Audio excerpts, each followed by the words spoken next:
We have before us the opportunity to forge a new world order.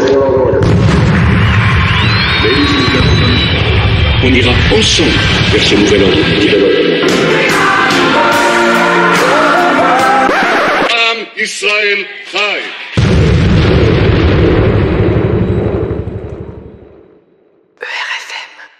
Très chers auditeurs de RFM, bienvenue dans cette nouvelle émission des Chroniques de la paix universelle. Pour cette 17e édition, je me retrouve comme d'habitude en compagnie de Youssef Indy. Bonjour Youssef. Bonjour Julien. Et de Geroyd O'Colmain qui nous rejoindra un peu plus tard dans l'émission. Aujourd'hui, nous sommes également en présence d'un invité, Xavier Moreau. Bonjour Xavier. Bonjour. Xavier Moreau est chroniqueur et analyste géopolitique dont on peut retrouver les analyses et les articles sur le site Stratpol, ainsi que sur la chaîne YouTube du même nom où il publie régulièrement des bulletins d'information concernant les actualités politiques de la Russie et de l'Ukraine. Xavier, merci d'avoir accepté notre invitation. Vous êtes en direct de Moscou, je crois. Oui, c'est ça. Tout d'abord, est-ce que vous pouvez nous dire comment se passe la vie quotidienne en Russie ? Quelle est l'ambiance ? Est-ce que les restaurants, les écoles sont ouvertes ? Oui, tout est ouvert. Les écoles, les restaurants, les universités. Il y a quelques limites, je crois, encore dans les cinémas et les théâtres, où c'est une place sur deux. Mais je suis pas certain. Je crois peut-être même que ça a été levé aussi. Et visiblement, même s'il y a le nombre de cas augmente un petit peu, il n'est pas question de retourner en confinement, au délire de confinement qui ont eu lieu en avril et en mai de l'année dernière, puisque la note est quand même salée. La Russie s'en sort beaucoup mieux que d'autres pays, mais malgré tout, pour la petite histoire, il y a un chiffre qui est tombé, il y a moins 1,5% de cancer en Russie en 2020. C'est des gens qui n'ont pas été détectés, qui n'ont pas reçu leur chimio. Mais bon, c'est un peu comme dans tous les pays. Les gens qui ont pris la décision de confiner, ils ont tout intérêt à nous expliquer qu'il y a eu beaucoup de morts du Covid. Alors qu'en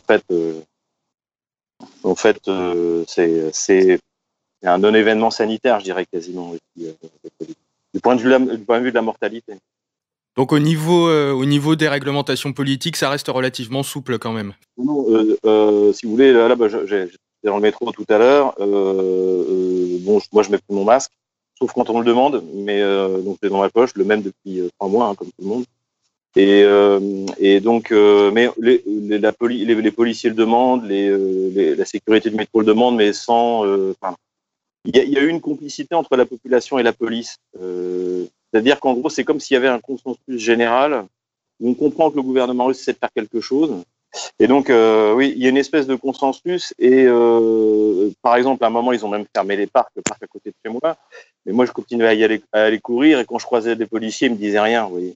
Et ça, je l'ai observé. Et donc, contrairement à ce que j'ai pu voir en France, où là, vraiment, la police a tendance à s'acharner sur les citoyens. Ici, c'est plutôt l'inverse. Il y a une complicité. Il y a un consensus général où, en gros, tous les Russes se disent le gouvernement fait ce qu'il peut, on ne sort pas si mal, jouons le jeu. Montrons qu'on est au courant qu'il y a le Covid en portant un masque, les uns en dessous du nez, les autres sur le menton. Voilà. Mais il n'y a pas eu du tout cette atmosphère de délation, de pression. Aujourd'hui, encore une fois, c'est quasiment terminé. Moi, tous les restaurants sont ouverts, les boîtes de nuit sont ouvertes, tout est ouvert. D'accord, merci. Alors nous allons enchaîner plus particulièrement sur l'Ukraine maintenant.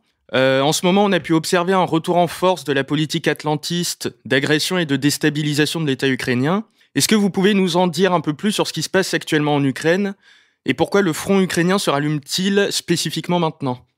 Alors il y a 2 raisons en fait. Il y a une raison qui est externe, qui est l'achèvement du gazoduc Nord Stream 2, et une raison qui est interne, qui est la situation politico-économique en Ukraine qui est catastrophique. Donc là, en ce qui concerne Nord Stream 2, donc c'est un gazoduc qui a été dont la construction a été lancée en 2017 de mémoire et qui doit permettre à la Russie de livrer directement du gaz à l'Allemagne, qui est son principal consommateur. Et donc c'est 55 milliards de mètres cubes et ça va doubler la capacité de Nord Stream 1 qui a été construit de mémoire. L'achèvement a été début des années 2010, je ne suis pas certain, mais bon, peu importe, qui est déjà de 55 milliards de mètres cubes. Et ça va avoir comme conséquence, c'est que les deux pays de transit, qui étaient la Pologne et l'Ukraine, vont perdre une partie du transit et surtout vont perdre leur capacité de chantage vis-à-vis de l'Allemagne et de la Russie, en fait, actuellement. Sachant que de toute manière, avec l'ouverture du Turkish Stream, donc là c'est un gazoduc qui passe par la Turquie et qui remonte jusqu'en Autriche à terme, l'Ukraine a déjà perdu énormément de sa capacité de transit et donc de ses revenus, parce que l'Ukraine est un pays en faillite et les 3 milliards de dollars que rapportait le transit du gaz à l'Ukraine, c'était en gros 3% de son PIB. Oui. C'est loin d'être négligeable. Et cette somme-là, ne serait-ce que l'année dernière, elle a considérablement baissé. Et cette année, ça va être peut-être 1 milliard, 1,5 milliard. Donc donc pour l'Ukraine, c'est à la fois une perte financière et c'est surtout une perte de capacité de chantage vis-à-vis de la Russie et vis-à-vis de l'Allemagne. Or, l'Allemagne, comme elle a renoncé au nucléaire et qu'elle a bien compris que c'était pas avec des panneaux solaires et des éoliennes qu'elle allait fournir l'énergie à son industrie, en gros, elle utilise du charbon, mais avec l'opération Sauvons la planète du CO2, il s'est mal obligé de se rabattre sur quelque chose de moins polluant et d'énergétiquement plus efficace, qui est le gaz. Et les réserves de gaz en Europe, c'est essentiellement du gaz russe. Pourquoi ? Parce que le gaz, pour vous donner un ordre d'idée, par exemple la Norvège, qui est un gros fournisseur de gaz, fournit 30 milliards de mètres cubes par an. Mais ils ont atteint leur pic gazier il y a quelques années, donc ça ne produira pas plus. L'Algérie, c'est pareil. Et a priori, ils cherchent, mais ils n'ont toujours pas trouvé de nouveaux champs gaziers, de nouvelles réserves gazières. Donc à terme, d'ailleurs, ça c'est un autre sujet, mais ça provoquera une crise grave en Algérie, je pense. Dans quelques années, la production de gaz va baisser et puis pour finir s'arrêter. Donc les seules réserves de gaz, soit exploitées, soit même non encore exploitées. Vous avez notamment dans le nord la poche de Stockmann, qui est une énorme réserve de gaz qui n'a même pas encore commencé à être exploitée. C'est la Russie. Donc aujourd'hui, la Russie livre 40% du gaz à l'Europe, mais à terme, ça sera sans doute 60%, ça peut même monter à 80%. Et surtout, comme c'est un gaz qui passe par des tuyaux, par le gazoduc, c'est stable. Parce que quand vous livrez maintenant du gaz par liquéfié, en fait, c'est comme le pétrole. Le bateau, il part à une destination et il finit à une autre. Et ce qui fait que notamment, puisque les Russes aussi exploitent du gaz liquéfié, une des premières cargaisons de gaz, c'était il y a 2 ans, elle a fini aux États-Unis. 10 ans doivent nous fournir le gaz pour remplacer le gaz russe. Mais parce que justement, il y a de la spéculation sur ces livraisons de gaz. Et l'avantage du gazoduc, c'est qu'en fait, vous savez exactement combien vous allez recevoir de gaz, à quel prix, et donc c'est extrêmement stable. Et l'Allemagne, de toute manière, ne peut pas se permettre d'être dépendant du transit ukrainien, d'autant plus que les tuyaux ukrainiens qui datent de l'Union soviétique ne sont pas entretenus. La plupart de l'argent est volé, détourné, notamment Amos Hochstein, qui va être nommé par Joe Biden pour essayer de faire annuler le gazoduc Nord Stream 2. Il était avant au conseil de surveillance de la société Naftogaz, la société ukrainienne, qui en fait achète du gaz russe, mais sans l'acheter directement, en achetant à la Slovaquie, je crois, essentiellement, c'est-à-dire qu'ils appellent ça le reverse. Donc ils disent oui, non, nous c'est fini, on n'achète plus de gaz russe. Mais en fait, ils achètent du gaz russe, mais ils le payent à une société en Slovaquie. Et donc pourquoi ? Parce qu'il y a des gens qui se prennent de reins sur le transfert, puisque là, du coup l'Ukraine paye son gaz russe plus cher, puisqu'il paye l'intermédiaire slovaque.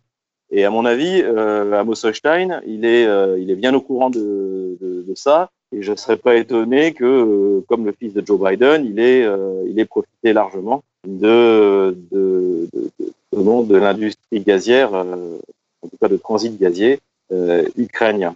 Donc ça, c'est un enjeu colossal parce que du coup, non seulement l'Ukraine va perdre des revenus, mais ça veut dire que si l'Occident veut que l'Ukraine survive, ils vont être obligés de mettre la main à la poche et ça, ils ne veulent pas le faire. Et ensuite, c'est la perte de la capacité de chantage de la Pologne et de l'Ukraine vis-à-vis de l'Allemagne et de la Russie. Ça, c'est la cause externe. Et donc pour ça, en fait, de quoi a besoin Washington et Kiev, c'est d'un second MH17, c'est-à-dire en 2014, après la réunification de la Crimée, les sanctions qui ont été prises contre la Russie par l'Union européenne étaient insignifiantes. Ça faisait rigoler tout le monde ici. Et donc il a fallu, et c'est pour ça, bon, j'ai publié là-dessus, je pense que la destruction du MH17 a été délibérée pour forcer les États européens à prendre des sanctions qui soient sérieuses contre la Russie. Et ça, et d'ailleurs même Joe Biden le raconte hein, dans la vidéo que vous pouvez trouver sur Internet, celle où il traite, comment dirais-je, le procureur ukrainien qui s'est attaqué à la société pour laquelle travaille son fils, le fils de... Voilà. Dans la même vidéo, il explique que même au lendemain de la destruction du MH17, ni l'Allemagne, ni la France, ni l'Italie ne voulaient prendre des sanctions contre la Russie. Et il a réussi à obtenir ça en faisant pression sur Angela Merkel, qui a fait la même pression sur la France et l'Italie. Et pourquoi est-ce que la France et l'Italie ne voulaient pas prendre de sanctions? Parce qu'ils savaient très bien, parce que tous les services secrets du monde savent que le MH17 a été détruit par l'armée ukrainienne. Donc ils ont besoin d'un second MH17 pour forcer l'Allemagne à annuler Nord Stream 2. Et donc, obtenir une nouvelle crise grave, provoquer une intervention militaire en Ukraine, ce serait le casus belli, fait partie de la stratégie. Et pour l'instant, c'est un échec parce que les Russes ne sont pas stupides. Et à côté de ça, il y a une raison interne, c'est que la situation à l'intérieur de l'Ukraine est catastrophique, économiquement et politiquement. En plus, eux, ils font du confinement dur, lourd. Alors même si d'après mes correspondants en Ukraine, les Ukrainiens sont aussi indisciplinés que les Russes, donc ils respectent pas forcément, peut-être à Kiev qu'ils respectent, mais en gros, c'est plus dans l'application concrète du confinement, c'est plutôt relâché. Mais à côté de ça, en cessant toute coopération militaro-industrielle et industrielle avec la Russie, l'Ukraine a perdu énormément d'argent. Déjà, elle paye son gaz au prix fort. Ensuite, toute une activité de l'industrie qui était imbriquée dans l'industrie russe datait de l'Union soviétique et même avant de l'Empire russe, puisque l'industrialisation, notamment du Donbass et de l'Est de l'Ukraine, ça date de l'Empire russe. En fait. Donc tout ça était imbriqué et Kiev, en mettant en place une série de sanctions, eh bien, c'est privé de revenus et en plus l'industrie c'est de la forte valeur ajoutée. Alors il y a les revenus agricoles, mais ça rapporte beaucoup moins et surtout ça ne remplacera pas un pays qui était quand même une puissance industrielle en 1992. Notamment du point de vue du complexe militant-industriel, l'Ukraine récupère entre 35 et 40% du potentiel soviétique. C'est significatif. Et donc le résultat, c'est que pour faire passer la pilule, Zelensky, donc qui s'est fait élire sur un programme de paix, exactement comme son prédécesseur Poroshenko, il s'est fait élire sur un programme de protéger la langue russe, de faire la paix avec les Russes, d'appliquer les accords de Minsk. Et en fait, il a fait exactement le contraire. Sans doute sous la pression qui vient de l'État profond ukrainien, on peut dire, et également des États-Unis, qui ne veulent pas, évidemment, de rapprochement avec la Russie. Et ça a provoqué quelque chose, c'est une montée en puissance des partis, on va dire, pro-russes ou russo-compatibles. Aujourd'hui, le premier parti d'Ukraine, c'est le parti de Medvedchuk, qui est un homme d'affaires assez riche, proche de la Russie, qui rencontre régulièrement Vladimir Poutine, qui avait l'intention de produire le vaccin russe en Ukraine, qui lui a été interdit. Et donc, officiellement, il est à 28% dans les sondages. Ça veut dire qu'il peut rajouter facilement, on va dire jusqu'à 35%. Il y a un autre parti également qui est en train de monter, qui est le parti d'un blogueur qui s'appelle Anatoly Chary, également russo-compatible, qui est assez brillant sur Internet, qui à l'origine est un journaliste et qui en fait a des 1,5 million de personnes qui le suivent sur Internet et qui du coup a monté un parti qui s'appelle la Bulle Rouge, puisque Chary ça veut dire la bulle en russe. Et lui également, il est en train surtout dans la jeunesse, il a beaucoup de militants. Il est réfugié en Espagne d'ailleurs parce qu'il est menacé par les services secrets ukrainiens. Et donc tous ces gens-là en plus sont sous sanction, c'est-à-dire que Kiev a inventé une pratique qui consiste à mettre sous sanction ses propres citoyens, sans jugement, juste par déclaration des services secrets ukrainiens intérieurs, le SBU. Et donc ils ont confisqué les avoirs de Medvedchuk. Ils ont demandé à l'Espagne d'extrader Anatoly Chary. Bon, il a le statut de réfugié, donc ils n'y arriveront pas. Mais pour vous dire que la situation est extrêmement tendue, et aujourd'hui, l'Ukraine peut être considérée comme une dictature policière. Et donc, en fait, est dans une situation où Zelensky a besoin d'une rupture pour essayer de remonter dans les sondages et de contrôler par la police, par les services secrets, le pays. Et pour lui, c'est justement de faire monter la tension dans le Donbass, ce qu'il espère lui permettrait de sortir des accords de Minsk. Pourquoi ? Parce que les accords de Minsk, donc, qui ont été signés en février 2015 suite à la défaite militaire de l'Ukraine face aux républiques autoproclamées, eh bien, ces accords sont très contraignants pour l'Ukraine sur l'aspect fédéralisateur du pays, donc qui doit devenir une fédération, l'autonomie qui doit être donnée au Donbass, c'est-à-dire la République populaire de Lugansk et de Donetsk, et ce qui fait qu'en fait c'est un traité en quelque sorte entre Kiev et Lugansk et Donetsk, dont la Russie n'est que le témoin, ainsi que l'OSCE, et dont la France et l'Allemagne, sans avoir été co-signataires, sont garants pour le côté ukrainien. Mais la Russie n'est pas acteur dans les accords de Minsk. Ça ne concerne que Donetsk, Lugansk et Kiev. Et ça, évidemment, pour Kiev, c'est un gros problème depuis le début, parce que ça veut dire que la Russie n'est pas partie prenante de la guerre, n'est pas un acteur de la guerre, et puis surtout, ça veut dire que s'ils ont signé ça, c'est qu'ils ont perdu la guerre. Dans la propagande ukrainienne, ils n'ont pas perdu la guerre. Et donc, et le problème aussi pour Kiev, c'est que ces accords de Minsk ont été validés par une décision du Conseil de sécurité de l'ONU, qui a force de loi. Et ce qui fait que les membres du Conseil de sécurité de l'ONU, si Kiev n'applique pas les accords de Minsk, ont comme devoir de les faire appliquer, y compris, pourquoi pas, militairement. Donc en fait, c'est pour ça qu'officiellement, tout le monde dit il faut respecter les accords de Minsk, et donc l'Union européenne dit on lèvera les sanctions contre la Russie quand la Russie respectera les accords de Minsk, alors que la Russie n'est pas concernée par les accords de Minsk. Vous pouvez télécharger le document des accords. Vous avez, par exemple, les signataires, c'était le représentant de l'Ukraine, c'était l'ancien président Kuchma, de mémoire. Vous avez c'était les chefs des républiques de Lugansk et de Donetsk. Et à côté de ça, vous avez l'ambassadeur de Russie à Minsk, là où ça a été signé, et l'ambassadeur de l'OSCE. Donc il n'y a pas de représentant officiel de la Russie. C'est vraiment un accord entre Kiev, Lugansk et voilà. Et donc Zelensky voudrait sortir de ça. Washington voudrait sortir de ça en revenant dans ce qu'il appelle le format Normandie. Le format Normandie, c'est la rencontre entre les 4 présidents allemands, français, kieviens et russes.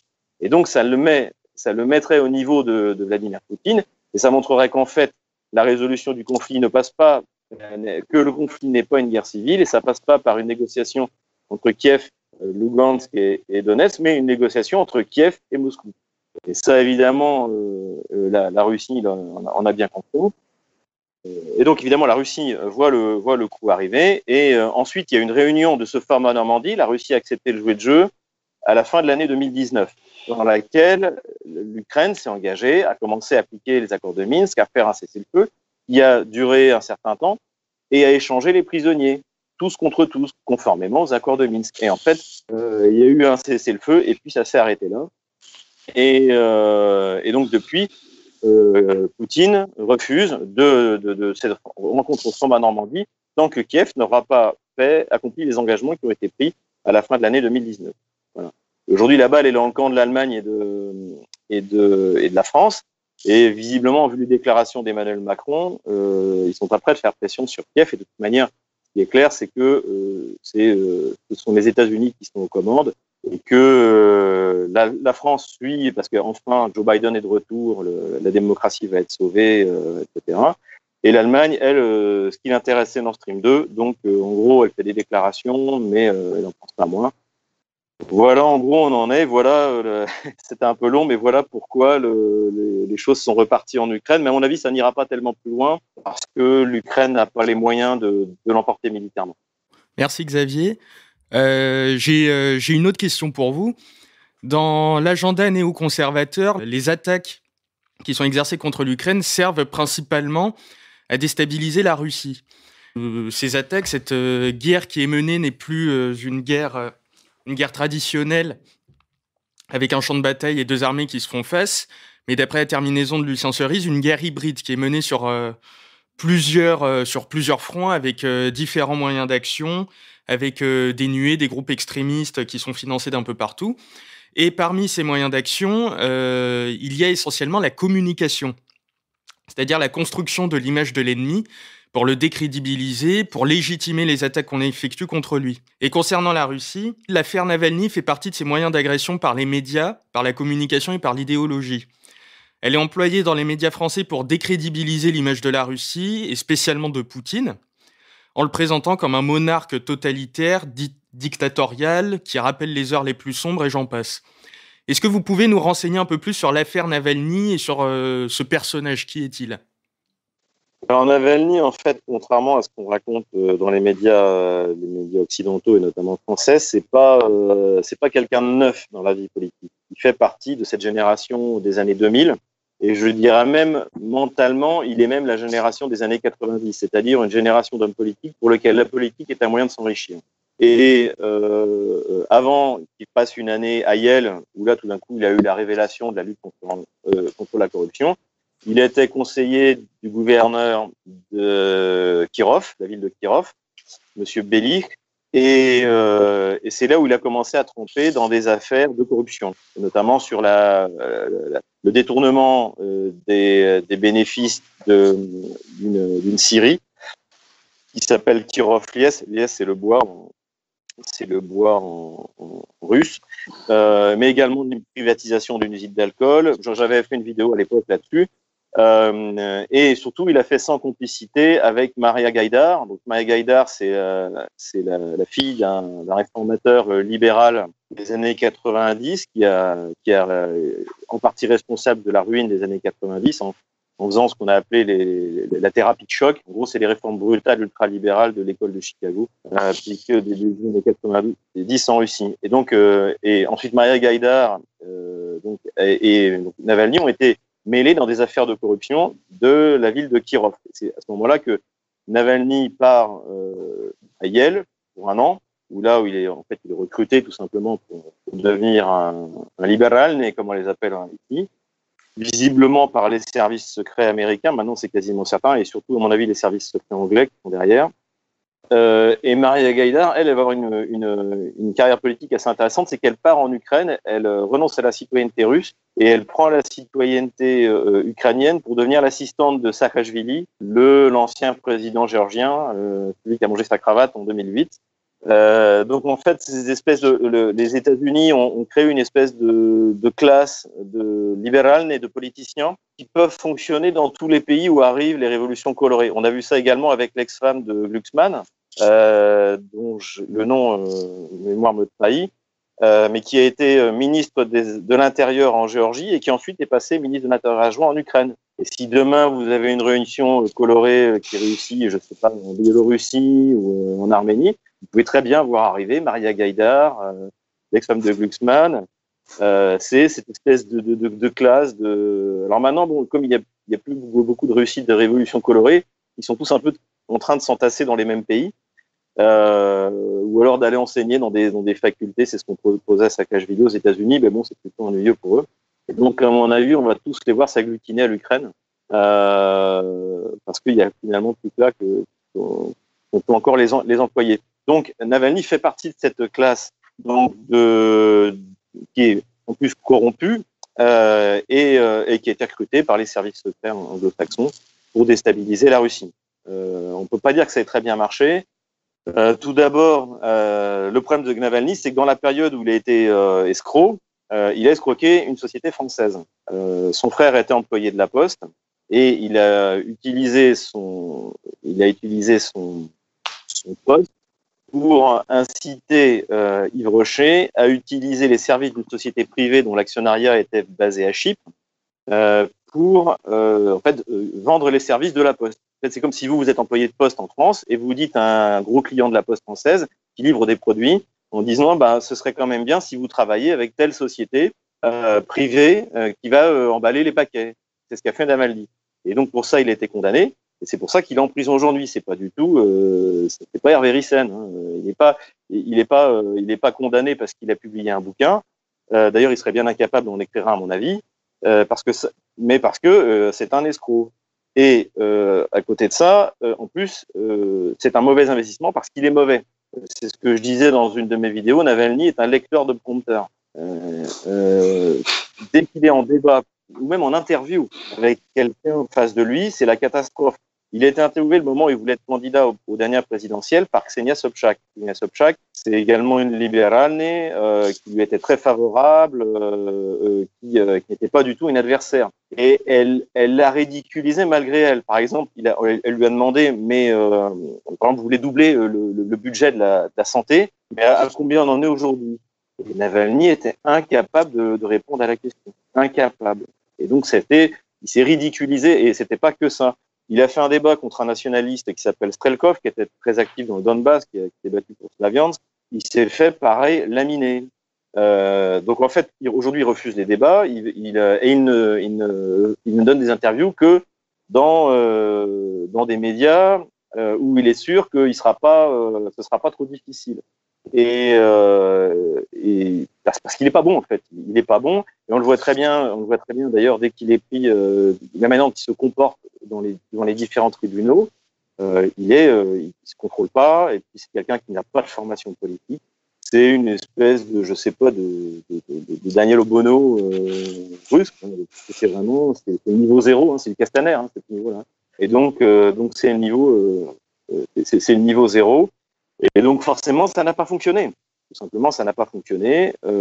Et je pense que les Russes, en revanche, ont très tôt compris, j'en suis même certain, puisqu'ils ont même publié, le FSB a publié une vidéo où on voit le numéro 2 de Navalny en discussion avec le premier secrétaire de l'ambassade d'Angleterre en 2009, où il lui demande 2 millions de dollars, je crois. Il lui demande de l'argent, même 20 millions de dollars.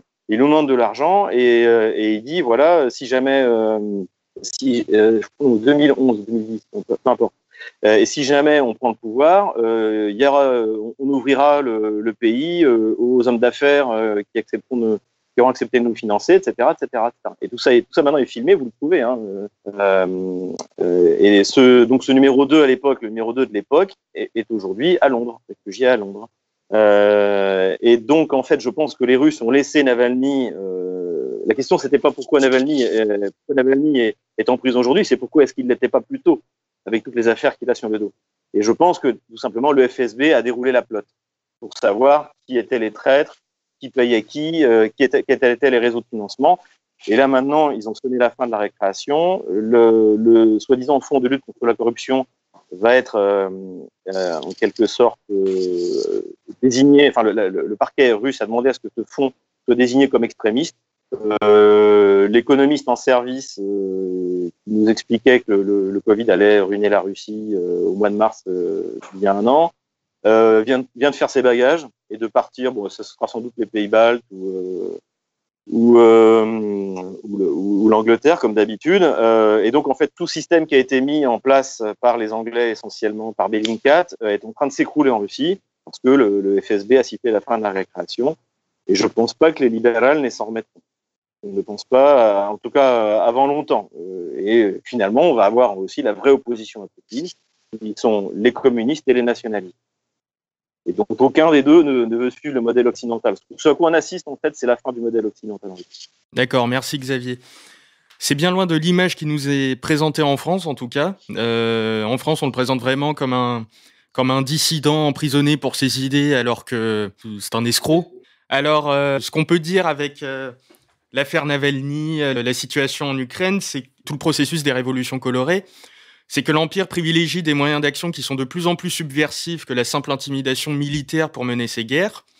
Il avance en subventionnant des ONG, en subventionnant des personnalités comme Navalny ou des groupes politiques extrémistes dans les pays qu'il cherche à dominer. Il cherche plus à impressionner et coloniser des consciences plutôt que directement des territoires, pour arriver à présenter aux yeux du monde et des peuples que le pays qu'il cherche à conquérir, que ce soit la Libye, la Syrie, l'Ukraine, la Russie, est dictatorial, un méchant ennemi de la liberté, tandis que les agents révolutionnaires, gentils, amis de la liberté, jeunes LGBT, sympas, éclairés et légitimes dans ses revendications. L'Empire travaille essentiellement sur l'image des conflits, sur la représentation que la masse s'en fait. Cela permet de provoquer, encourager des renversements de régime en les faisant apparaître comme le mouvement spontané d'une population opprimée et non pas comme une pure agression brutale et gratuite. Merci Xavier pour votre intervention et de rester avec nous pour le reste de l'émission. Et je vais maintenant donner la parole à Youssef Indy. Merci pour votre invitation. Youssef, nous allons nous recentrer un peu plus sur la France et sur les actions et les dires d'un éminent personnage politique contemporain. Je veux parler de Jacques Attali. Dans les récents articles de son site attali.com, il nous expose sa vision du monde dans la droite ligne mondialiste. Alors, ça peut sembler au départ assez étonnant. Il se montre extrêmement critique vis-à-vis de la gestion de la crise sanitaire par le gouvernement français, déclarant qu'il enrage du délitement général de la classe politique. Il dit qu'ils n'ont pas été assez fermes dans les négociations pour obtenir notamment des vaccins, qu'ils sont impardonnables de nous laisser dans une incertitude permanente, de nous soumettre à un agenda de réouverture des industries françaises complètement flou. Et je cite: plus généralement, c'est cela qui manque le plus en Europe depuis le début de cette crise. On a menti aux Européens sur les masques, on a menti sur les tests, on a menti sur les vaccins et tant d'autres choses. On n'a jamais reconnu s'être trompé, être en retard et avoir menti. Et pourtant, personne n'est dupe et les citoyens sont assez adultes pour entendre la vérité. Plus généralement encore, en laissant s'accumuler des mensonges, en ne reconnaissant pas leurs erreurs, en n'en tirant pas les conséquences, les professionnels de la politique ne doivent pas s'étonner si les électeurs perdent confiance en eux, et si même bientôt ils perdent confiance dans la démocratie. Donc avec tout cet article, Attali dénonce une crise de l'État et particulièrement de l'État français, il dénonce l'incompétence des élites qui nous gouvernent et qui laissent peu à peu le chaos s'installer. Youssef, est-ce que vous pourriez commenter ces déclarations ? En fait, le problème avec Jacques Attali, c'est un peu le principe du pompier pyromane, c'est-à-dire qu'il s'est quand même targué d'avoir entièrement fabriqué Emmanuel Macron, d'avoir donc contribué à son arrivée au pouvoir, et ensuite il joue le rôle un peu d'opposant, de critique, objectif, qui n'est pas directement impliqué. Maintenant, ce qui est intéressant, c'est pas le propos là de Jacques Attali, l'article que vous avez cité, mais plutôt ce que propose en fait Jacques Attali. Il a publié un autre texte plus récemment où il disait que, en gros, il dit aux Français, n'imaginez pas que la vaccination réglera le problème et qu'on va revenir au monde d'avant.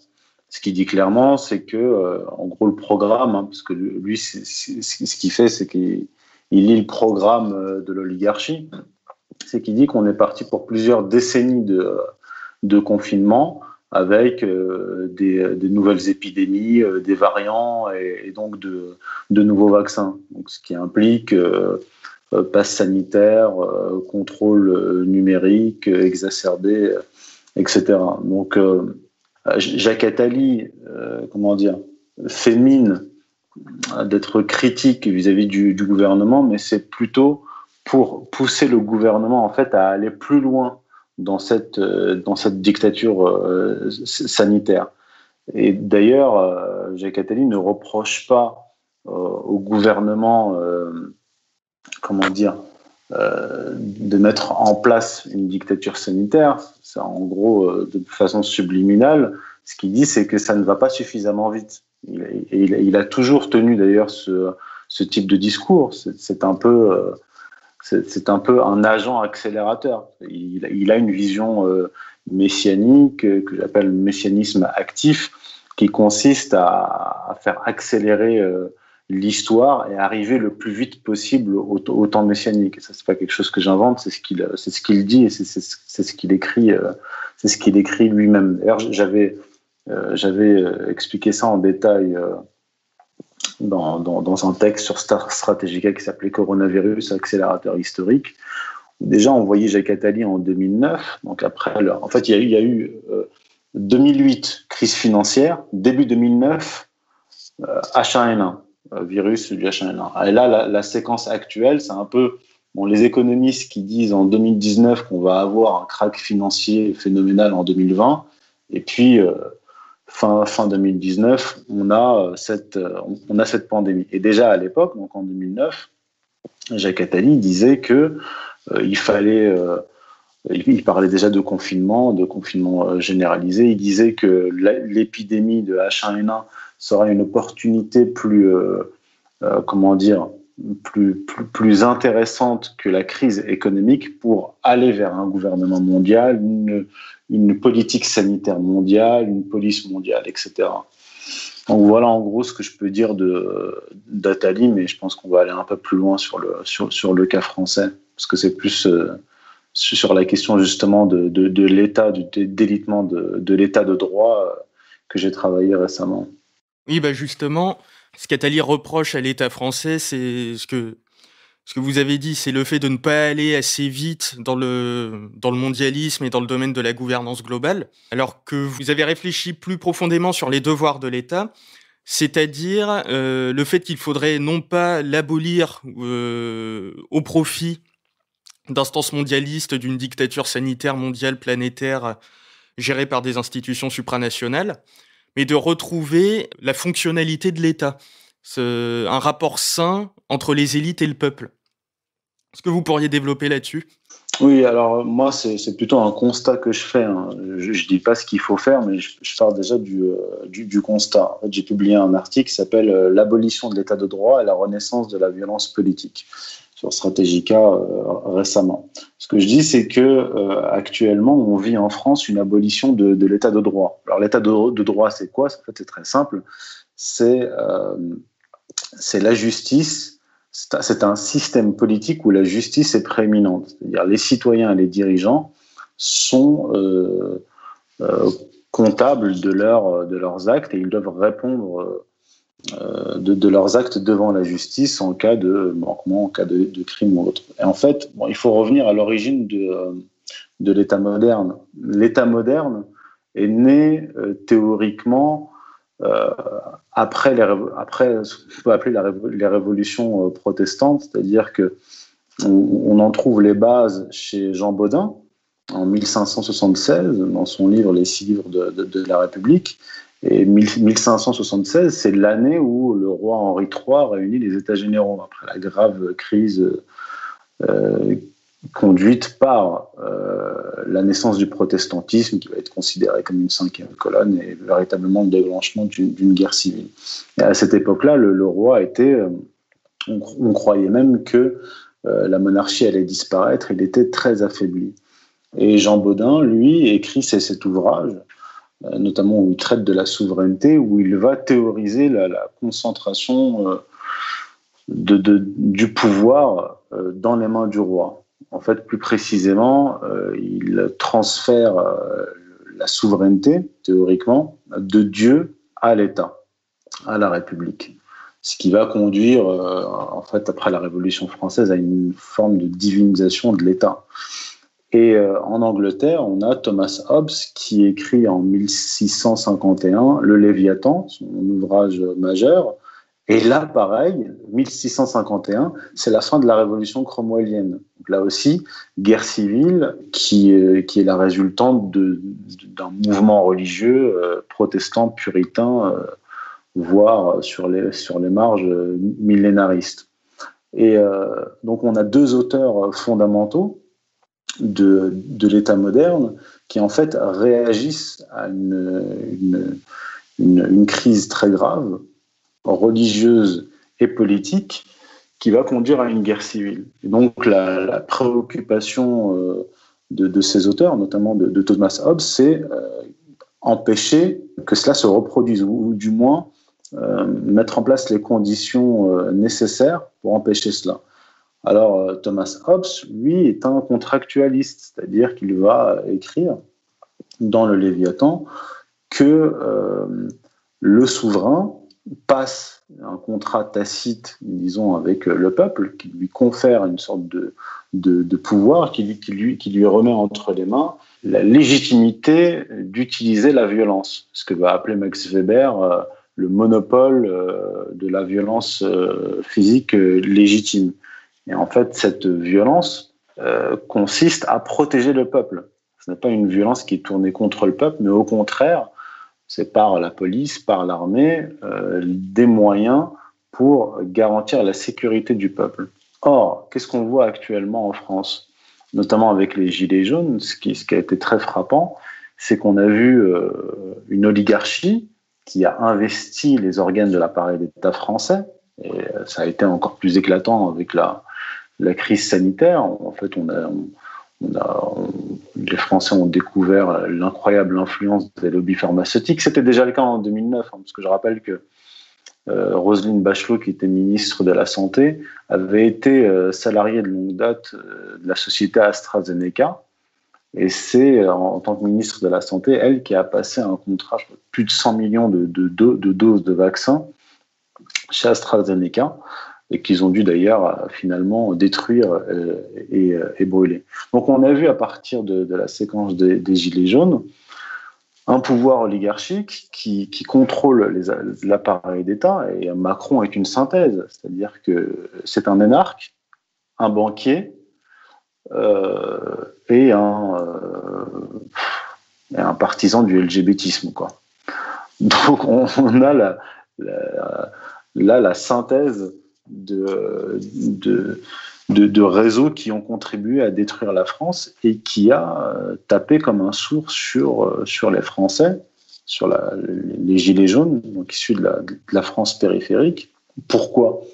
Parce qu'en fait, ils protégeaient des intérêts privés. Donc en fait, on avait un état de droit avec le monopole de la violence physique légitime exercée pour protéger le peuple. Donc ça c'est l'état de droit traditionnel.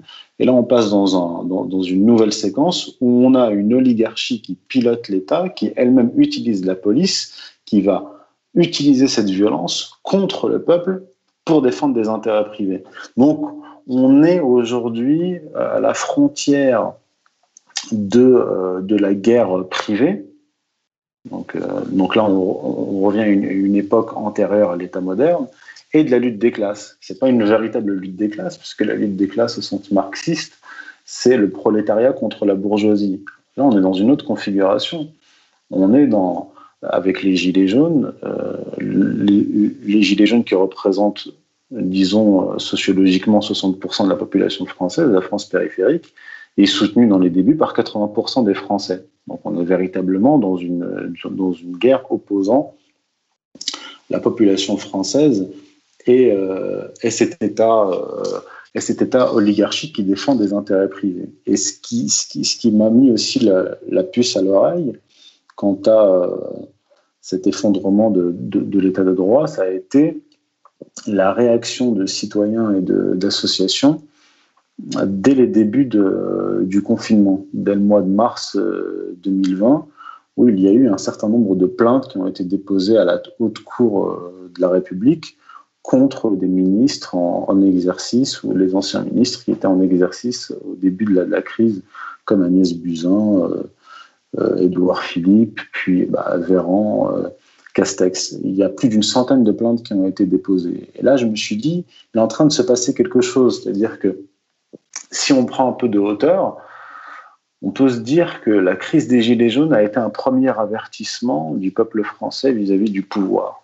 C'est-à-dire qu'en gros, le peuple français a bien compris que ce pouvoir ne défendait pas ses intérêts, mais qu'il était en guerre directe, notamment avec la politique de destruction dans un premier temps, avec la politique de type thatchérienne et reaganienne, destruction du prolétariat, donc des usines et des ouvriers, puis dans un deuxième temps, destruction des classes moyennes. Donc les Français, instinctivement, même en tant que corps politique, a réagi. Ça, c'était la crise des Gilets jaunes.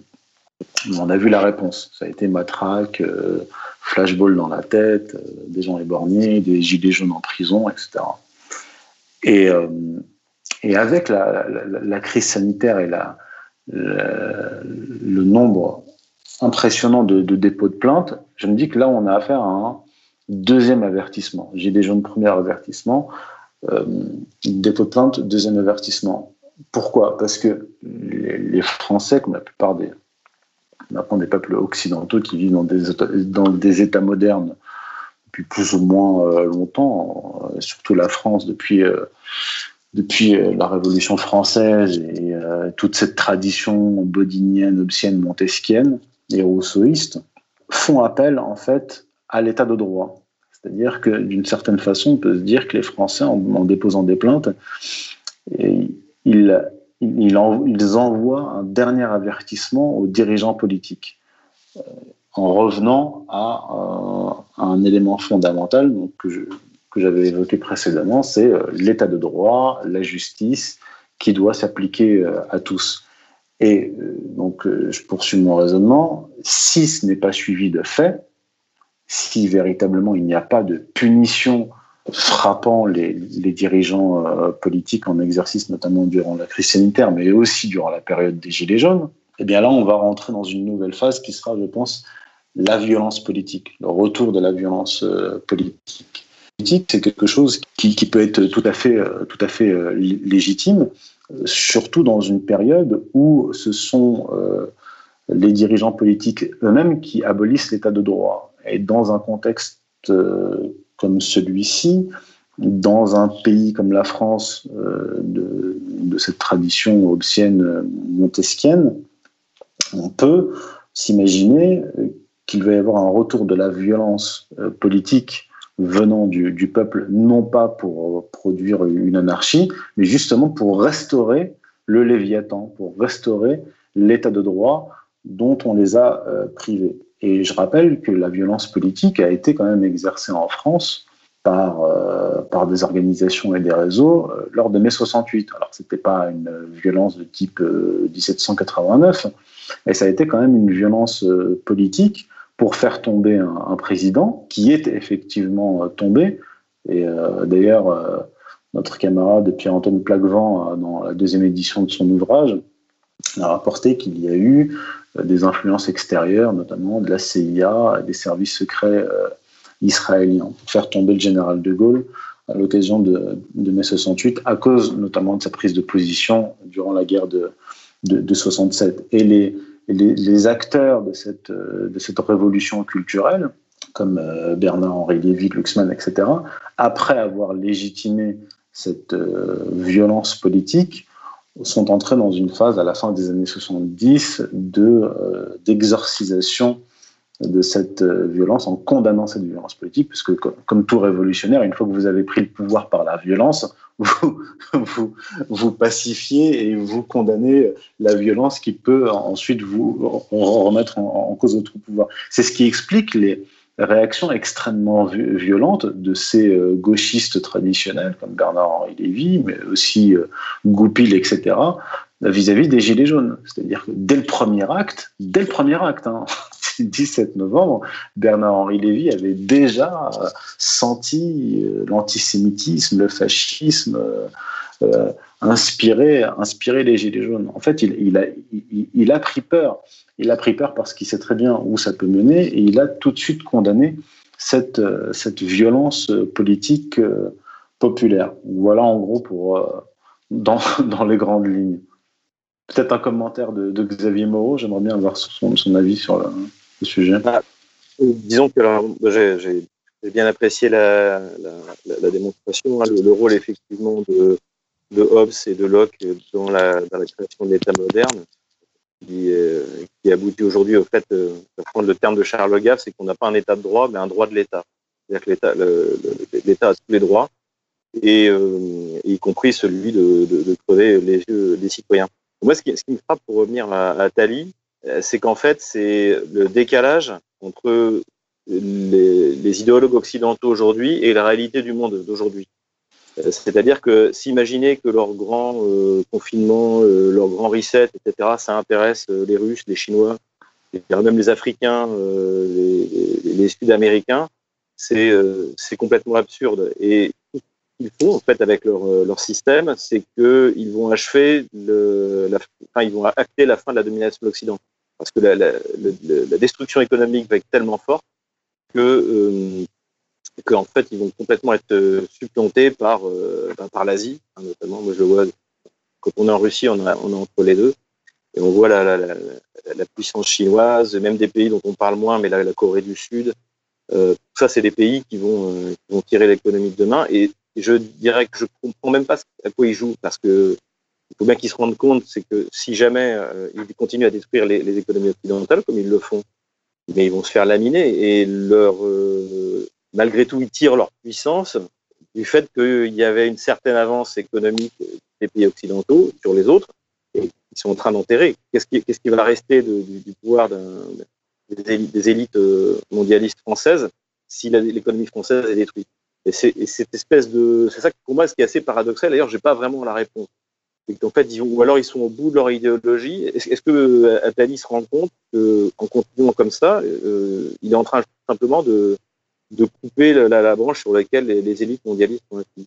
Moi, c'est ça qui me frappe, c'est-à-dire ce décalage par rapport à la réalité économique, de basculement du monde vers l'Asie et cette obsession ou alors c'est du nihilisme, hein, cette obsession attalienne de vouloir tout détruire. C'est ça qui est surprenant, en fait.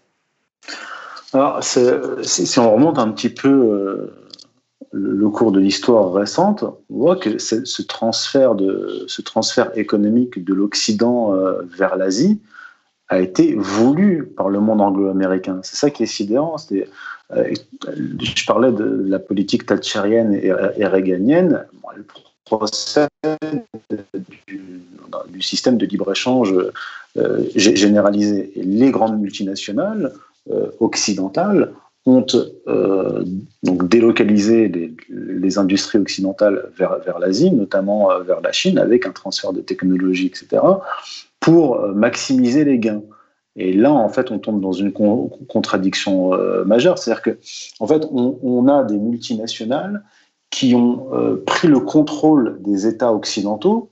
Et ça a été très bien expliqué par l'économiste américain James Galbraith, qui a écrit un ouvrage il y a une dizaine d'années qui s'appelle « L'État prédateur », dans lequel il explique, alors le titre ne correspond pas vraiment au contenu du livre, mais il explique en gros qu'à partir de la période Reagan, on a eu vraiment une montée en puissance aux États-Unis des multinationales et du système bancaire qui ont pris le contrôle sur l'appareil d'État.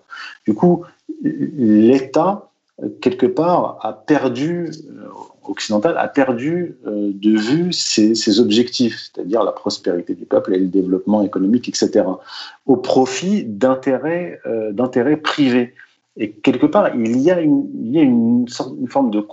en tout cas une forme de complicité entre cette oligarchie occidentale et la Chine qui a mis au service de ces multinationales sa main-d'œuvre pas chère qu'elle a transformée en esclave. Mais peut-être que les Occidentaux n'avaient pas vu que les Chinois, eux, avaient une vision sur le long terme. C'est-à-dire qu'ils ont opéré petit à petit un transfert de technologie et sont montés en gamme, montés en gamme jusqu'au stade actuel où en fait ils n'ont plus véritablement besoin des multinationales occidentales pour se développer.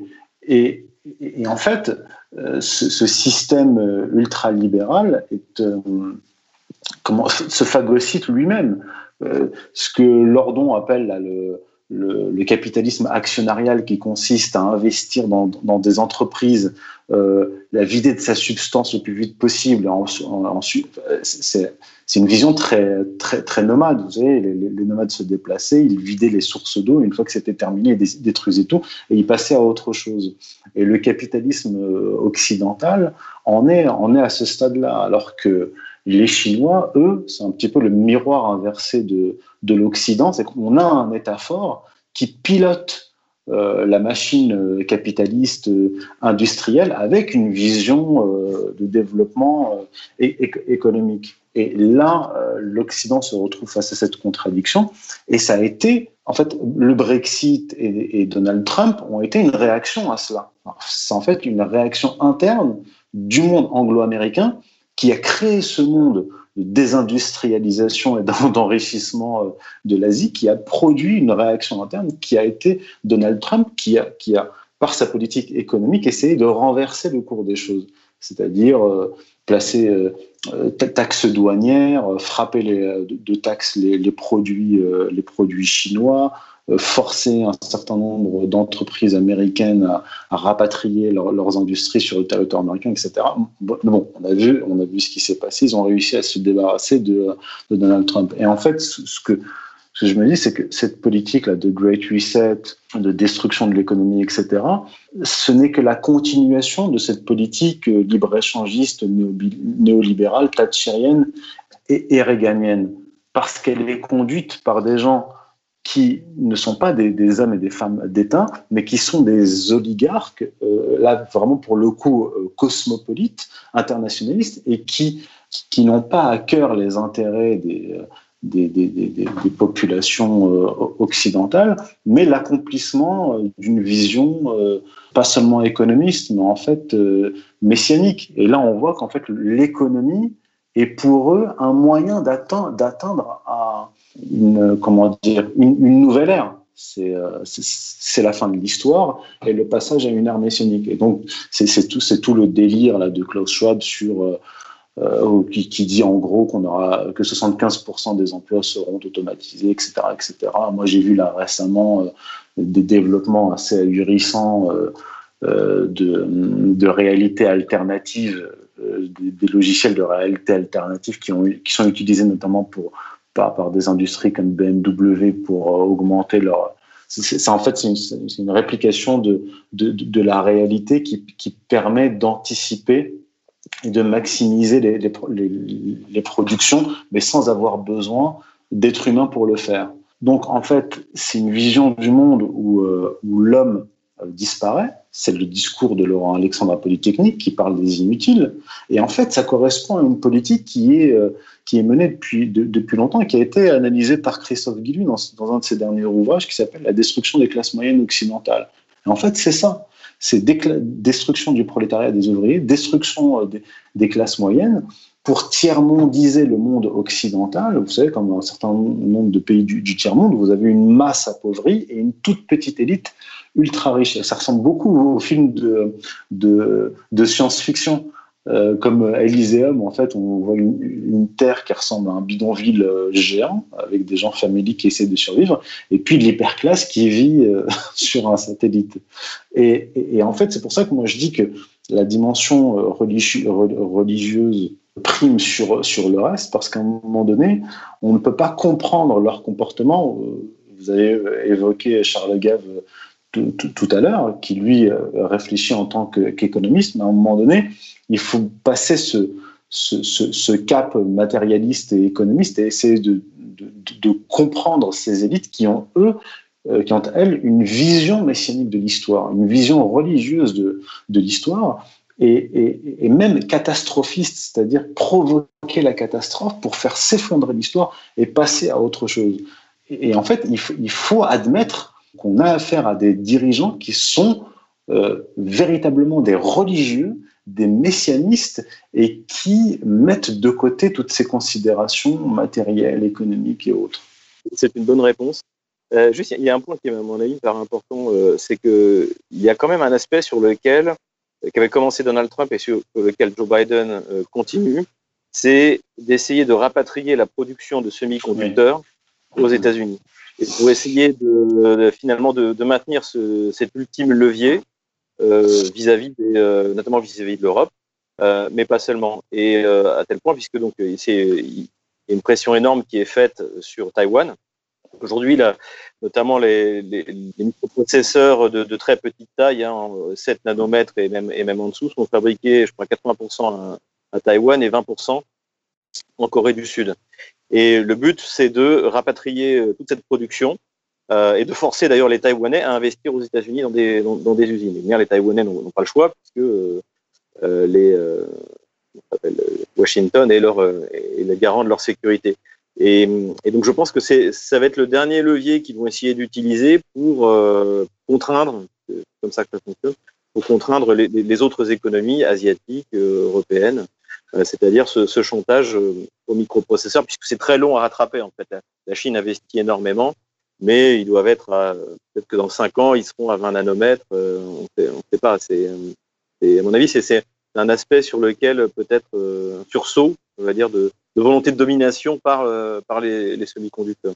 C'est juste ce que je voulais ajouter. Mais effectivement, je pense que en fait, quand on est rationnel, je vois que Youssef l'est extrêmement, c'est très dur de conceptualiser les gens irrationnels, et notamment comment dirais-je, l'élan religieux. Voilà, l'élan religieux. C'est extrêmement dur d'admettre qu'en fait les gens sont irrationnels. Et c'est très dur en fait pour l'analyse politique. La politique étrangère de la Russie est très facile à analyser. Il y a des intérêts, bien compris. Voilà. En revanche, analyser la politique étrangère des pays occidentaux, c'est extrêmement compliqué parce qu'on ne sait pas ce qui va leur passer derrière la tête. Il y avait l'exemple il n'y a pas longtemps avec Nord Stream 2. La France a investi par Engie $1 milliard dans Nord Stream 2. Le gaz pas cher que ça fournira à l'Allemagne ira aussi en France. Donc en fait, tous les intérêts de la France sont pour la réalisation le plus rapidement possible de Nord Stream 2. Et pourtant, vous avez le ministre adjoint des Affaires étrangères chargé des Affaires européennes, Clément Beaune, donc, qui est un activiste LGBT, et qui lui se prononce contre l'achèvement de Nord Stream 2. Alors, effectivement, il faut chercher la raison de cette position absurde dans un messianisme qui est le messianisme LGBT. Voilà. Et donc, c'est des choses assez pénibles, mais donc, en tant qu'analyste, on est obligé de les prendre en compte. Mais effectivement, on n'est pas entouré de gens qui raisonnent uniquement en intérêt supérieur de la nation, ou même de. Voilà, il faut aller chercher le messianisme qui va être derrière la prise de décision. En fait, c'est vrai qu'il y a un conflit même interne dans les sociétés, dans la classe dirigeante occidentale. Il reste des acteurs mineurs qui sont rationnels. Là, vous l'avez évoqué. Et en fait, la question, c'est de savoir, c'est au moment du dénouement. On va parler par exemple de la France qui connaît une crise, dont j'ai dit gilets jaunes, la dépôt de plainte et peut-être le retour de la violence politique. C'est à ce moment de dénouement qui sera peut-être chaotique, qui est-ce qui prendra le dessus? Est-ce que ce sont la branche rationnelle, puisqu'il en reste quand même, ou ce sera définitivement les irrationnels qui vont conduire les pays dans la catastrophe? Parmi les acteurs rationnels en Occident, il y avait Donald Trump, même si verbalement il pouvait délirer, etc. Mais en fait, si on suivait ses actions, ses actes politiques, il était très rationnel. Et je me souviens d'un texte publié par Zbigniew Brzezinski en 2016, donc un an avant sa mort, qui s'appelait Toward a Realignment, a Global Realignment, c'est-à-dire vers un réalignement global de la politique américaine. En fait, il disait en gros qu'il admettait s'être trompé. En gros, les États-Unis ne sont plus une hyperpuissance, on doit revoir notre stratégie. Et il disait, c'est un texte intéressant, il disait, ce que nous devons faire, c'est réussir à diviser les Russes et les Chinois à cause et compter sur des conflits à venir entre les Russes et les Chinois, notamment à cause de questions territoriales en faveur de la Russie, de faveur de la Chine. Il dit il faut qu'on deal avec les Russes et qu'on leur laisse l'espace européen. Il disait ça clairement. En gros, laisser aux Russes l'Europe, c'est-à-dire faire des affaires, entretenir des relations diplomatiques normales, rationnelles avec les Européens, et nous rapprocher, nous les Américains, de la Chine sur le plan économique et commercial. Donc en fait, c'était une sorte de... Je disais à la fin d'un de mes textes, c'était juste après l'avoir lu sur le destin des États-Unis, je disais, en fait, Brzezinski propose une sorte de Yalta 2, mais sans Troisième Guerre mondiale. En gros, il disait, nous avons perdu, c'est-à-dire que ce que je disais dans le grand échiquier en 97, à savoir qu'il fallait empêcher l'émergence ou la réémergence d'acteurs majeurs en Eurasie, ce que je craignais est arrivé. Retirer l'Ukraine, c'est-à-dire séparer l'Ukraine de la Russie, on a quand même plus ou moins échoué. Revoyons notre stratégie. Et là, on avait affaire à une intelligence rationnelle qui disait on va arrêter les frais ici. Et quelque part, c'était un petit peu la politique de Donald Trump, même si lui, il a été quand même beaucoup plus agressif vis-à-vis de la Chine, mais c'était une agressivité d'ordre économique, qui n'était pas du tout d'ordre géopolitique. Et paradoxalement, on a en fait un monde anglo-américain qui collabore avec la Chine sur le plan économique, mais qui pratique une géopolitique de contention agressive vis-à-vis de la Chine. Et là, peut-être qu'on va avoir,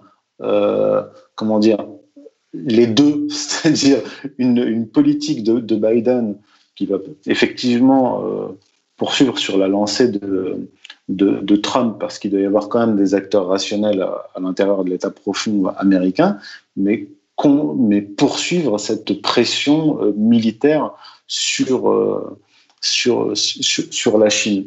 Donc, oui, donc pour l'instant, on peut pas conclure. On sait pas. Mais on peut dire quand même que les acteurs irrationnels ont beaucoup de pouvoir, beaucoup de leviers, et ils sont extrêmement dangereux. Et il faudrait que les acteurs rationnels prennent le dessus pour empêcher que ces acteurs irrationnels nous entraînent vers la catastrophe. Parce qu'il y a eu quand même des déclarations, je sais pas, de Mike Pompeo, etc., complètement délirants. Mike Pompeo est un évangéliste sioniste qui croit, comme un certain nombre de ces millénaristes, qu'il va y avoir à un moment donné une rapture, c'est-à-dire au moment de l'apocalypse, je parle plutôt de l'Armageddon, guerre mondiale catastrophique, une rapture où ils vont être, eux, surélevés et qu'ils verront le spectacle vu du ciel. On a affaire à quand même des gens qui sont au cœur des appareils d'État et qui ont cette vision, sans parler du lobby pro-israélien, qui est en partie dirigé par des messianistes délirants. Netanyahou en fait partie, plus ou moins, même si ça reste quand même quelqu'un de rationnel, et qui cite des passages de la Bible hébraïque à tout bout de champ, notamment à l'ONU, où il citait Josué et le livre d'Esther. Donc ce sont des gens qui ont un corpus. Ils ne sont pas complètement fous, mais ce sont des religieux qui ont un corpus religieux qu'ils suivent, à savoir une partie de la Bible hébraïque, et ils entendent bien le mettre en application. Et c'est ça le véritable danger actuel et futur. On va peut-être conclure là-dessus. Youssef, merci pour votre intervention. Merci à vous, merci à Xavier Moreau. Merci Xavier d'être venu.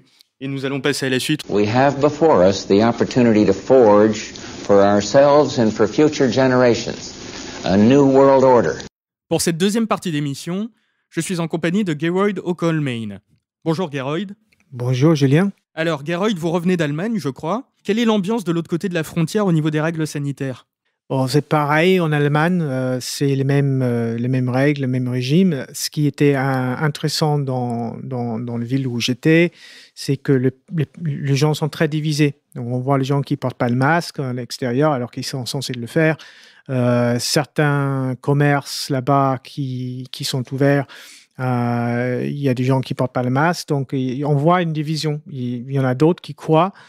On voit aussi des panneaux, j'ai vu quelques entreprises ou quelques bars fermés où ils mettaient des panneaux disant « Wir wollen arbeiten ». Nous voulons travailler. Oui, mais ce qui est intéressant, c'est que c'est le même régime partout. C'est le même, voilà, on est déjà dans on peut dire un gouvernement mondial et les mêmes règles, le même régime et les mêmes peurs. Je pense que le peur, c'est la plupart des gens, c'est la peur de la police, d'être arrêté. Moi, j'ai parlé à beaucoup de gens qui avaient peur de la police, quoi. Oui. Merci. Alors, en ce moment, nous voyons dans les médias officiels une montée de violence dans le Myanmar, donc en Birmanie, un pays d'Asie à côté de la Thaïlande. Alors, on voit dans divers reportages des médias officiels les rixes entre la jeunesse révolutionnaire du pays et le pouvoir dictatorial autoritaire. On nous parle également des Rohingyas qui seraient victimes du pouvoir autoritaire, qui tenteraient d'exercer un génocide contre eux, un peu comme la Chine à l'égard des Ouïghours. Ici, de France, la situation nous paraît très très obscure. Est-ce que vous pouvez nous éclairer un peu plus sur les enjeux réels de ce qui se passe dans ce pays ? Myanmar, d'abord, c'est un pays extrêmement compliqué. Tu as plus que 35 ethnies différentes, langues différentes, des minorités importantes. Depuis l'indépendance du pays en 1948, le pays n'a jamais vraiment réussi à unifier tous ces peuples, et ils étaient confrontés à plusieurs pistes de déstabilisation, notamment les Anglais qui n'ont jamais vraiment relâché après l'indépendance. Parce que le Myanmar était une colonie anglaise. C'était une colonie anglaise, mais plutôt gérée par les Indiens, c'est-à-dire les Anglais géraient l'administration. Ouais. C'était les Anglais utilisaient le moyen le diviser pour mieux régner. Donc il y avait des opportunités de trouver un poste pour les Indiens, de trouver un poste dans l'administration du Myanmar. Donc et pendant la colonisation.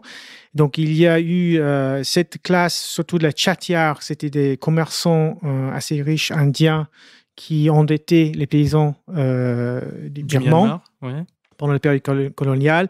Tout ça aussi a créé un sentiment de très fort nationaliste et aussi anti-indien. Et qui se traduit aussi dans une hostilité vis-à-vis le peuple, ce qu'on appelle les Rohingyas, qui sont d'origine indienne, qui sont des Bengalais, qui parlent la langue Chittagong la plupart, parmi eux, et qui sont ethniquement indiens. Pas seulement eux, parce que c'est beaucoup plus compliqué que ça. Ce qui se passe, par exemple, en Rakhine, dans l'état de Rakhine, surtout depuis les événements de 2017, il y a des groupes djihadistes qui manipulent la situation là-bas, qui font peur et qui ont commis beaucoup de massacres, mais ils blâment les militaires. Donc, c'est un système des attentats faux drapeaux, un peu comme ce qu'on nous voyons en Syrie. Des groupes djihadistes qui viennent de l'extérieur, qui ont un appui important saoudien, des éléments en Saoudie, dans le monde djihadiste international, qui est un monde lié avec des États importants comme la Turquie, par exemple, et l'Organisation mondiale d'Islam, et bien évidemment la presse occidentale libérale gauche, surtout, et les organisations des droits de l'homme et les Nations Unies. Donc, tu as dans ces conflits beaucoup d'éléments très, très compliqués. Ce qu'il faut comprendre, c'est que les Anglais, pour gouverner la Birmanie pendant la période coloniale, importaient des musulmans indiens dans cette région du pays, dans le Rakhine, dans le nord de Rakhine. Donc, après l'indépendance, beaucoup sont restés. Il y a eu plusieurs guerres civiles en même temps.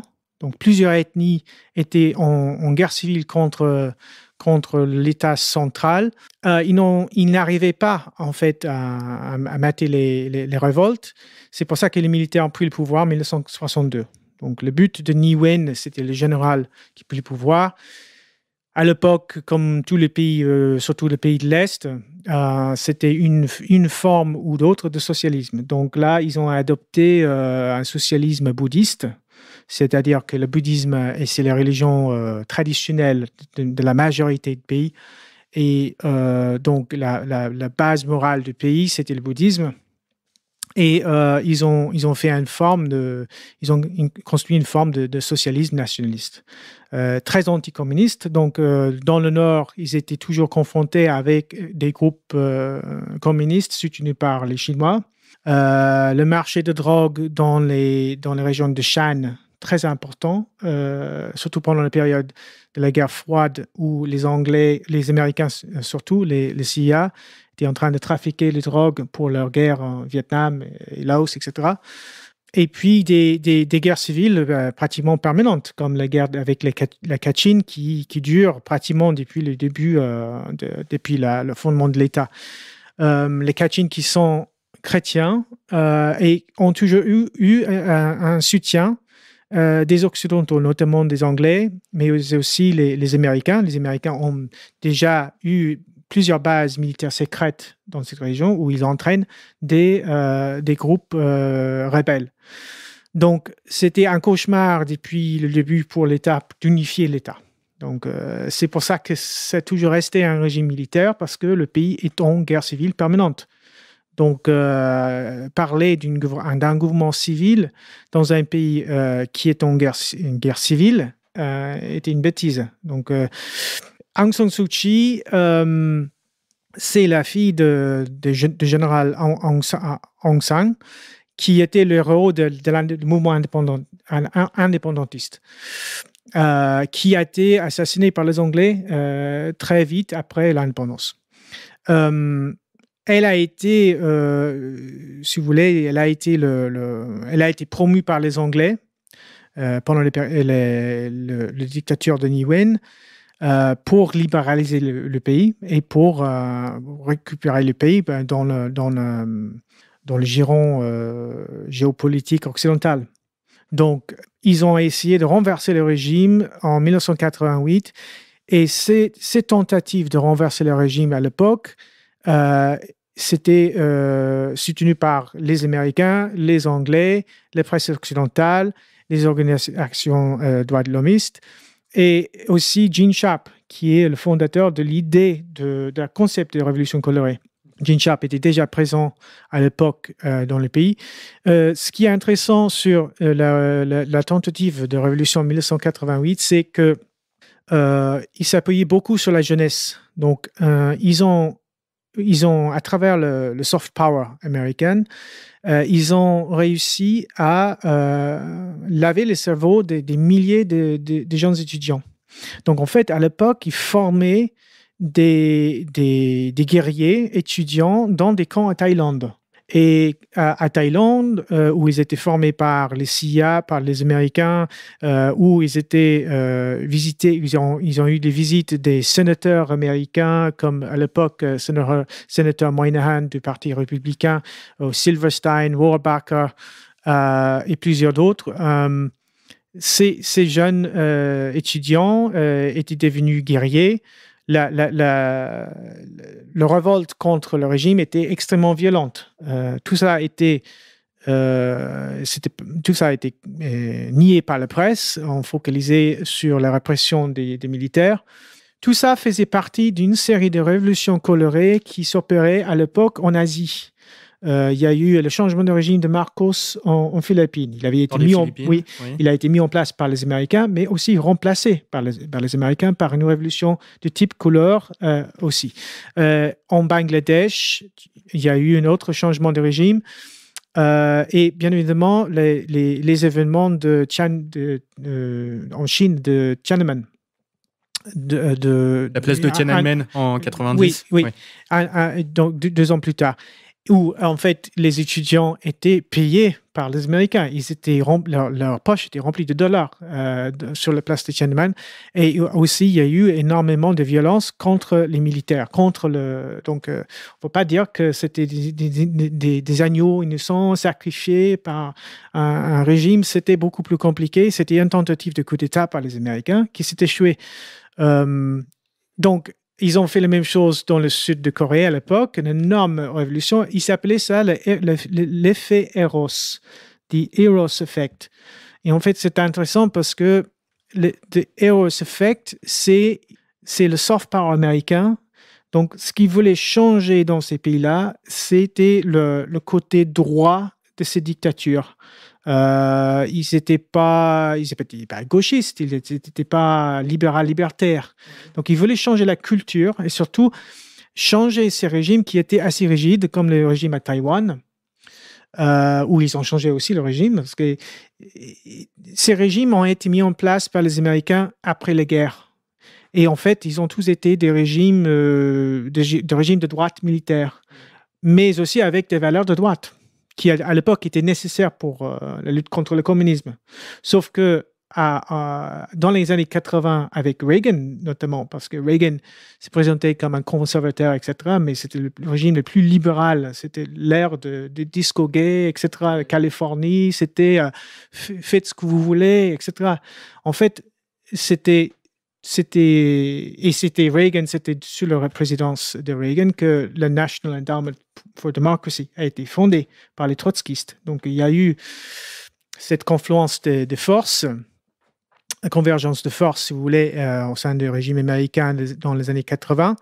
Ils voulaient changer à l'époque tous ces régimes qui étaient moralement de droite. Ils voulaient qu'ils soient moralement de gauche, pour ainsi dire, gauche dans le sens libéral-libertaire. Et parce qu'ils croyaient que c'était plus propice au consumérisme. On a créé une culture de consommation et une culture faible, plus facile à manipuler, avec une façade bien évidemment démocratique. Donc Aung San Suu Kyi représente cette culture d'une gauche libérale libertaire, droite de l'hommiste. Et en fait, tout le drame, tout ce qui se passe depuis l'année dernière avec le coup d'État, c'est, à mon avis, une décision des militaires d'en finir avec cette façade Aung San Suu Kyi. Ils n'ont plus besoin des Occidentaux. Ils savent que l'Occident est en train de s'effondrer. Les États-Unis, c'est déjà en guerre civile. L'Europe est déjà en guerre civile, on peut dire.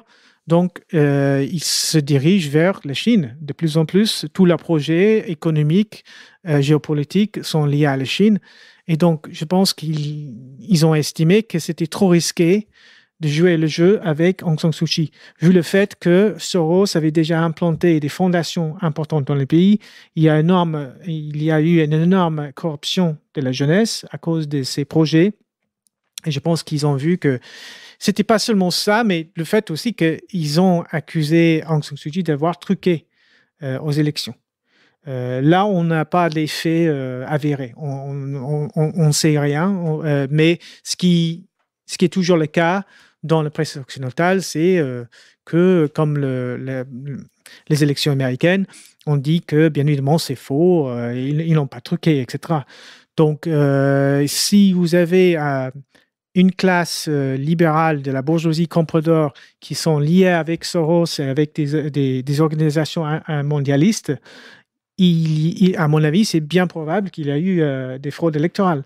En tout cas, ce ne serait pas la première fois pour Aung San Suu Kyi. Elle a déjà été accusée de plusieurs délits dans le passé, surtout dans les élections. Donc, c'est ça qui se passe là-bas. C'est beaucoup plus compliqué. J'étais là-bas moi-même en 2017 avec Laurent Deforge et nous avons enquêté sur les Rohingyas. Nous avons interviewé des victimes, en fait, des gens qui ont vu des décapitations. C'était des hindous bengalais, c'est-à-dire on dirait Rohingyas, mais le terme ne veut rien dire, en fait. C'est une invention, ce sont des bengalais. Mais nous avons parlé avec quelques bengalais hindous qui ont vu des attaques de djihadistes, des décapitations, etc. Donc, ils ont commis énormément de crimes, tout ça ignoré par les médias. On blâme tout aux militaires. Le souci du régime là-bas, c'est la souveraineté. Donc, ils ont dû créer une nouvelle capitale qui s'appelle Naypyidaw pour avoir la sécurité de l'État. Parce que Yangon, c'est trop facile là-bas pour faire un coup d'État. Et donc, ils ont décidé de faire une nouvelle capitale qui s'appelle Naypyidaw. Nous sommes allés là-bas, on a discuté, on a interviewé quelques leaders qui étaient là-bas à l'époque pour discuter avec le gouvernement parce qu'il y a plusieurs processus de paix dans le pays. Il faut rappeler que Rohingya, c'était juste une chose, mais ils avaient plusieurs dossiers à régler. J'avais parlé avec le leader de Kachin à l'époque, je l'avais interviewé. Il était là en train de négocier avec Naypyidaw pour avoir la paix. Donc, en fait, ils avaient déjà plusieurs guerres civiles à régler en même temps. Vous imaginez, dans un contexte comme ça, ne pas avoir un régime militaire, à mon avis, c'est impossible. On est obligé d'avoir un régime assez militarisé. C'est la raison pour laquelle le pays n'a jamais été normalisé dans ce sens-là. On ne peut pas parler d'un gouvernement civil dans un pays qui est en guerre civile permanente et où il y a toujours des forces extérieures en train de manipuler et soutenir des minorités. Parmi ces minorités, du coup, vous disiez les Rohingyas en font partie. Ouais, les Rohingyas, oui, c'est-à-dire les Bengalais musulmans qui résident dans le nord de Rakhine. Il y a des gens qui sont effectivement des Birmans, c'est-à-dire des Bengalais qui sont des Birmans ou des Rohingyas qui sont des Birmans. Mais tout le problème avec cette partie de Rakhine, c'est des groupes djihadistes qui veulent la kosovisation du pays, c'est-à-dire qu'ils veulent que le nord de Rakhine devienne un État indépendant avec un régime islamiste.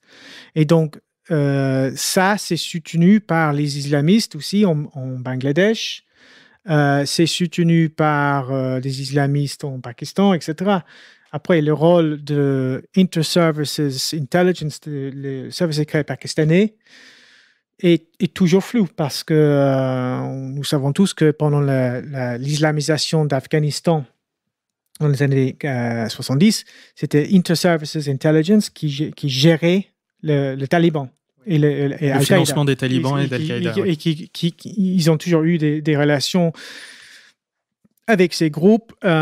C'est aussi le cas, à mon avis, aujourd'hui, parce que Inter-Services Intelligence, de toute façon, c'est une extension de MI6. Ça a été créé par eux. Ça a toujours été géré par MI6. Ils ont toujours travaillé avec les Anglais. Et tout ça, c'est un problème pour le gouvernement de Myanmar. C'est un cauchemar, vraiment. Mais le pays n'a jamais pu sortir de la guerre civile. Et donc maintenant, encore, ils sont replongés dans une guerre civile. Oui. Et les tentatives d'unifier le pays, du coup, par des forces militaires, elles se voient présentées ici dans les médias comme un retour de la dictature et comme une nécessité des jeunes. Oui, le problème, c'est qu'il y a une dictature de la violence là-bas, parce que tous ces groupes rebelles, leur cause et leurs leaders, souvent, sont des gens qui sont soutenus par les Occidentaux. Donc, vous avez par exemple les indépendantistes Rakhine. C'est très compliqué parce que les indépendantistes de Rakhine veulent aussi l'indépendance de Rakhine, l'État Rakhine. D'accord. Ouais. Mais ils sont...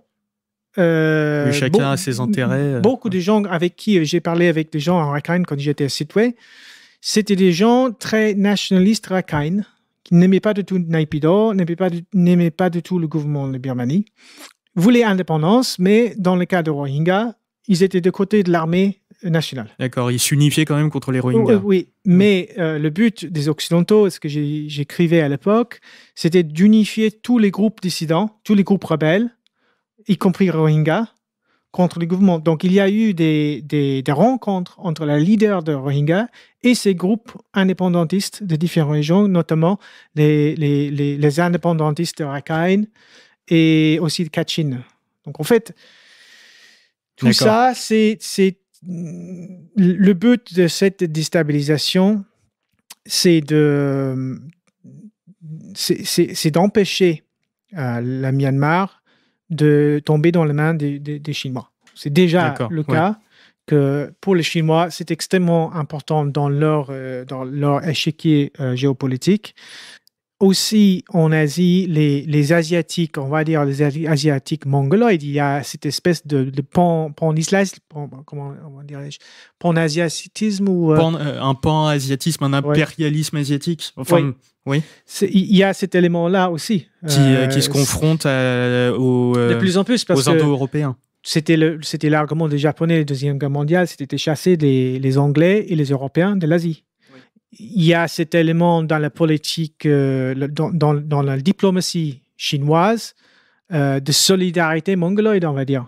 Parce que si vous regardez les événements de 2017, mis à part de la Russie, qui a joué un rôle assez correct, surtout les Nations Unies, dans leur descriptif de problèmes, c'était la Chine et le Japon. Le Japon a joué un rôle important dans les médias, dans la diplomatie pour calmer les situations. Et donc, le Japon, à l'époque, les Japonais n'ont pas condamné le gouvernement de Birmanie. D'accord, oui. Ce que vous dites, c'est que là, on revoit en fait une sorte de confrontation de deux pôles de civilisation. En fait, d'un côté, on va avoir le domaine asiatique, mongoloïde, avec la Chine, le Myanmar et le Japon qui va s'opposer aux Indo-Européens qui sont représentés par les Européens blancs, on va dire les Anglais, et les Indiens de l'époque qui étaient les valets de l'impérialisme anglais, qui sont là représentés par les Rohingyas. Donc, tu as cette ligne de division entre le monde mongoloïde et le monde indo-européen. Et puis, il y a l'instrumentalisation d'islam politique djihadiste contre le bouddhisme et contre l'hindouisme. Parce que ces groupes-là sont vraiment les victimes de beaucoup des attentats terroristes soutenus par ces groupes, des attentats faits par ces groupes djihadistes. Et donc, on n'en parle pas. Par exemple, ce que j'ai décrit dans mes articles sur la Birmanie à l'époque, c'est que quand on voit des documentaires, par exemple, sur les leaders bouddhistes de Rakhine, on les présente comme des fous... des extrémistes religieux. Des extrémistes religieux, alors qu'on oublie le fait que... Donc, on voit ça pratiquement dans chaque documentaire. Ils vont, par exemple, visiter le Wiratu, qui est l'un des bouddhistes les plus controversés de Rakhine, parce qu'il est accusé de la haine, etc. Mais ce que j'ai vu dans tous les reportages, c'est qu'on n'a jamais entendu ce qu'il avait à dire. Oui. C'est-à-dire Oui, que c'est classique. il y a un reporter de BBC qui arrive et puis on voit que partout dans où on va l'interviewer, il y a des images des victimes des djihadistes, mais on va pas interviewer leur famille, on va interviewer plutôt et seulement les victimes musulmanes.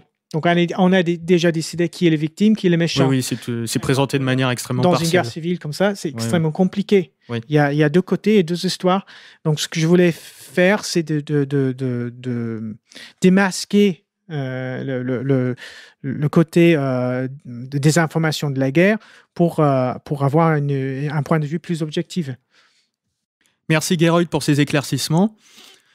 Nous allons maintenant passer à la suite du programme. Nous allons faire un bref panorama de la gestion du Covid au niveau mondial et notamment, nous allons parler des pays qui sont réfractaires aux mesures mondialistes. Est-ce que Gerold, vous pouvez nous en parler ? On a vu pendant la crise de l'année dernière que plusieurs pays africains se sont révoltés contre la dictature sanitaire et surtout contre l'imposition des vaccins et tous les discours officiels autour de Covid-19, notamment le président de Tanzanie, Magufuli. Et en fait, M. Magufuli était un scientifique. Il était parmi les premières générations des scientifiques du pays qualifiés. Donc, il a fait ses études à Dar es Salaam, en Tanzanie. Donc, John Magufuli était un leader qui était déjà attaqué par plusieurs organisations de droits de l'hommistes, etc., parce qu'il avait une politique anticorruption dans le pays. Et donc, une vraie politique anticorruption aussi, c'est de ne pas donner de ne pas vraiment écouter ces groupuscules, les ONG occidentaux qui sont toujours en train de déstabiliser ou de corrompre le pays. Et donc, il a eu plusieurs problèmes avec les organisations de droits de l'hommistes, une très mauvaise presse, dans la presse anglaise surtout, parce que John Magufuli était catholique, il était très chrétien, il voulait vraiment la christianisation du pays. Donc, il ne faut pas sous-estimer l'importance de tout ça parce que il a fait pendant la pandémie plusieurs propos. Par exemple, il a dit que les gens qui reçoivent de l'Eucharistie ne devraient pas avoir peur. Et il ne faut pas sous-estimer. L'Eucharistie, oui, pardon. Il ne faut pas sous-estimer la radicalité aux yeux des mondialistes, des propos comme ça. Oui, bien sûr. Et que ce n'était pas n'importe qui, c'était un chimiste qualifié, donc il savait de quoi il parlait quand il faisait les tests sur Covid. Donc il avait une énorme autorité dans le pays, comme scientifique et comme chrétien. Et en fait, ce qui est très intéressant sur la Tanzanie, Michael Jones, avec qui j'ai parlé plusieurs fois, expliquait récemment que ce qui différencie l'Afrique et l'Europe, c'est 800 siècles. En fait, c'est 800 siècles de christianisme. Et en fait, il a fait beaucoup de polémiques dans les réseaux sociaux autour de ça, l'alt-droite disant ça ne peut pas être vrai, etc. Mais en fait, c'est tout à fait vrai. Il a dit que le christianisme en Tanzanie, ça commence avec les Allemands au XVIIIe siècle, je crois.